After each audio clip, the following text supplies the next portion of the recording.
When you are looking for 3D printed parts on the internet, there are different sources. The typical source number one is Thingiverse.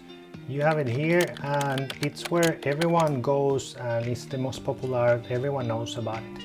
But there is a new one coming up, which is printables.com.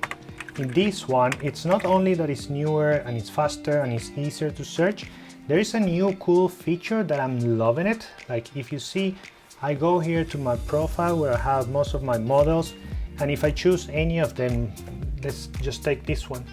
Here you're gonna see I'm looking for the Runcam print, and then I can search for related models directly from here, and it's going to give me similar models that I have that exist in printables for this camera. Maybe I don't know what's using, if the name of the camera or what, but this is super cool because it's getting us closer to what we're looking for without having to do a lot of searches and a lot of effort.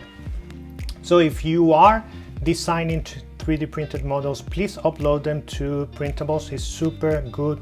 It's much better than Thingiverse. And if you're looking for models, please come to Printable and start using it. Leave feedback on what you download, and that way you help us create more models.